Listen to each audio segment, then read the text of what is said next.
सपने हुए सच। एक गांव में एक गरीब आदमी रहता था जिसका नाम मुरली था और वो हर रोज अपने मालिक के यहाँ अस्तबल में घोड़ों की रखवाली किया करता था।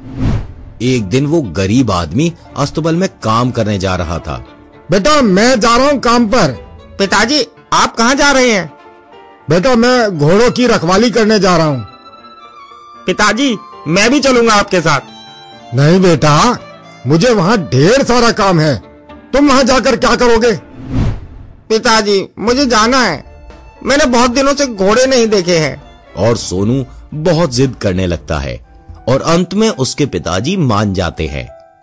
ठीक है बेटा चलो, पर वह बदमाशी मत करना। हाँ पिताजी, मैं बिल्कुल भी बदमाशी नहीं करूंगा। और उसके पिताजी सोनू को साथ लेकर जाने लगते हैं। कुछ ही देर में वो घोड़ों के अस्तबल में पहुंचते हैं। वहां ढेर सारे घोड़े बंधे होते हैं। सोनू इतने सारे घोड़ों को देखकर काफी खुश होता है। इतने सारे घोड़े, मैंने पहली बार इतने सारे घोड़े एक साथ देखे हैं। अच्छा बेटा, अब तुम किनारे बैठ जाओ और चुपचाप खेलो, मैं काम कर लेता हूँ। ठीक है पिताजी। और सोनू किनारे बैठकर अपने पिताजी को देखता रहता है। उसके पिताजी काम करते रहते हैं। पहले वो अस्तबल को साफ करते हैं, सारे घोड़ों को नहलाते हैं और फिर सभी घोड़ों को घास खिलाते हैं। ये सारे काम सोनू चुपचाप बैठा देख रहा था। कितना सारा काम करते हैं मेरे पिताजी, काफी मेहनती हैं मेरे पिताजी। मुझे भी हर काम मेहनत से करना चाहिए। और वो ये सब सोच ही रहा था कि वहां घोड़ों के अस्तबल के मालिक आ जाते हैं और वहां काम कर रहे सभी लोग खड़े हो जाते हैं और मालिक का स्वागत करते हैं। आइए मालिक, सारे काम हो गए हैं, सब कुछ सही ढंग से हो गया है। मालिक, सारे घोड़ों को भी खिला दिया गया है। और वो मालिक को लोग कुर्सी में बैठा देते हैं और सभी जमीन में नीचे बैठ जाते हैं। आप लोगों के कारण ही सारे घोड़े अच्छे से रह रहे हैं। नहीं मालिक, सब आपका कृपा है। और कुछ देर बाद मालिक वहां से जाने लगता है और सभी लोग उसके पीछे पीछे मालिक को छोड़ने चले जाते हैं और सभी हाथ जोड़े रहते हैं। ये सारी चीजें सोनू चुपचाप खड़ा देखता रहता है और काफी आश्चर्यचकित होता है। ये कैसा परिणाम है? मेरे पिताजी इतना मेहनत करते हैं और सारा इज्जत तो इसके मालिक को मिल जाता है और मेरे पिताजी को कुछ नहीं मिला और इसके मालिक को सभी लोग इज्जत दे रहे थे और प्रणाम कर रहे थे। और वो सोच ही रहा था कि उसके पिताजी उसे बोलते हैं, बेटा अब घर चलें। हाँ पिताजी। और सोनू जाता जाता सोच ही रहा था कि उसके पिताजी सोनू को शांत देखकर पूछते हैं, बेटा सोनू, तुम इतने शांत क्यों हो? पिताजी सारा काम आप करते हो और सारा इज्जत और सम्मान वो मालिक लेकर चला गया।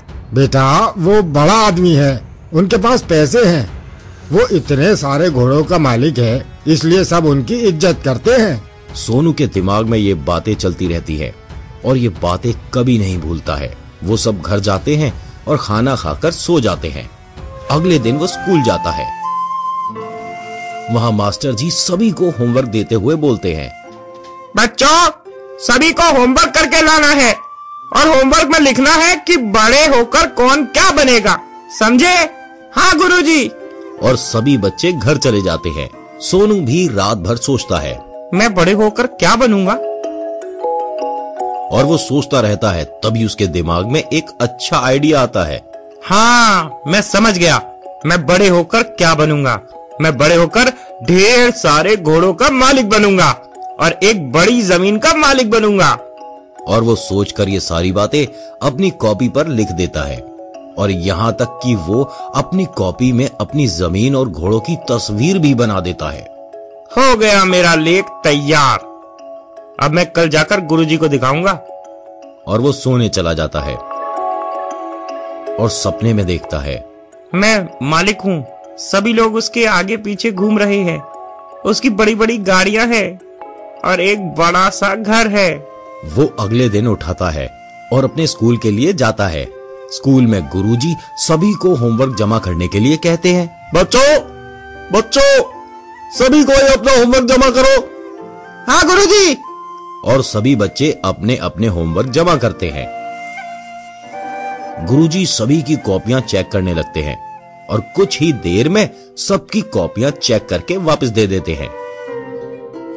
सोनू की कॉपी जैसे ही उसे मिलती है, वो देखता है कि उसे फेल कर दिया गया है। वो तुरंत गुरुजी से बोलता है, गुरुजी, गुरुजी, आपने मुझे फेल कर दिया। मैंने अच्छा तो लिखा था।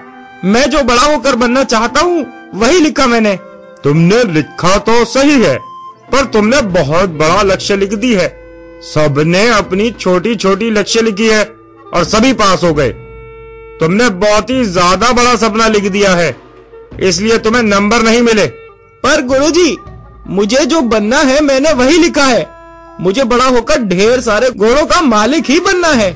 नहीं, मैं तुम्हें एक और मौका देता हूँ, तुम फिर से जाकर लिखो। नहीं गुरुजी, आप मुझे फेल ही कर दो, पर बड़ा होकर मैं यही बनूंगा। और सोनू वहां से चला जाता है और वो घर में दिन रात मेहनत करने लगता है। और जब बड़ा होता है तो वो एक बहुत बड़ा आदमी बनता है और ढेर सारे घोड़ों का मालिक बनता है और उसका एक बहुत बड़ा घर होता है। संदेश: हमेशा बड़ा सोचो और अपने सपनों को पूरा करने में जी जान लगा दो।